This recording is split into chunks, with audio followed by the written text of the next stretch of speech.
नमस्कार, आप सभी का एक बार फिर से स्वागत है हमारे अपने चैनल वीएम भक्ति रस में। आप सभी को नवरात्रि की हार्दिक शुभकामनाएं। आइए सुनते हैं नवरात्रि के प्रथम दिन देवी शैलपुत्री की पावन कथा। माँ दुर्गा को सर्वप्रथम शैलपुत्री के रूप में पूजा जाता है। हिमालय के यहाँ पुत्री के रूप में जन्म लेने के कारण इनका नाम शैलपुत्री पड़ा। इनका वाहन वृषभ है, इसलिए यह देवी वृषारूढ़ा के नाम से भी जानी जाती है। इन देवी ने दाएं हाथ में त्रिशूल धारण कर रखा है और इनके बाएं हाथ में कमल सुशोभित है। यही देवी प्रथम दुर्गा है। यही सती नाम से भी जानी जाती है। इनके पीछे एक मार्मिक कहानी है।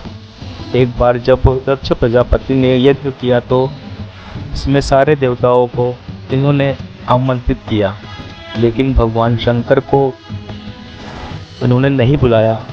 देवी सती अपने पिता के महायज्ञ में जाने के लिए व्याकुल हो उठी।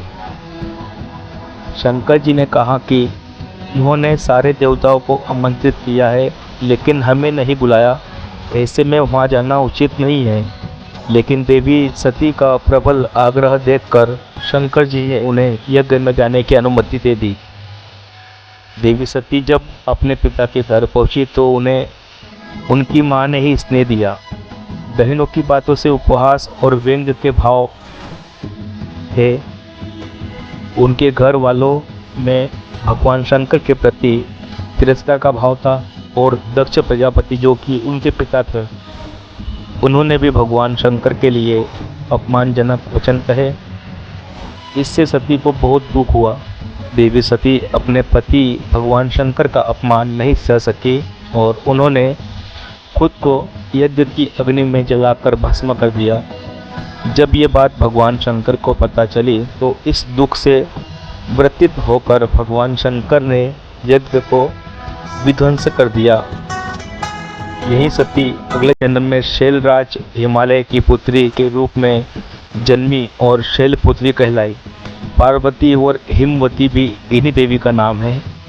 शैलपुत्री का विवाह भगवान शंकर से हुआ था। शैलपुत्री शिवजी के अर्धांगिनी बनी थी। इनका महत्व और इनकी शक्ति अनंत है।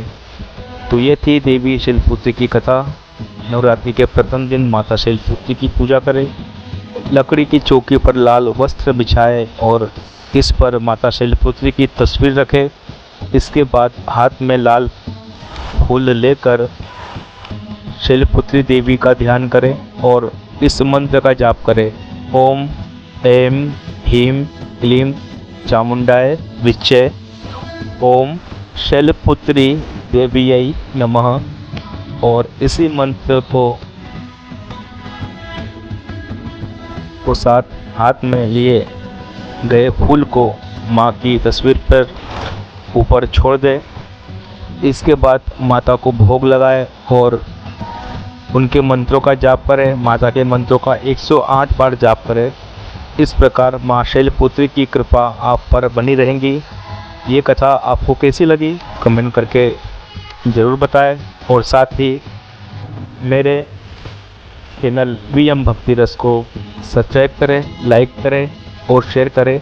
जय माता दी। तो मिलते हैं अगली कथा में। नवरात्रि के दूसरे दिन माँ ब्रह्मचारिणी की कथा। जय माता।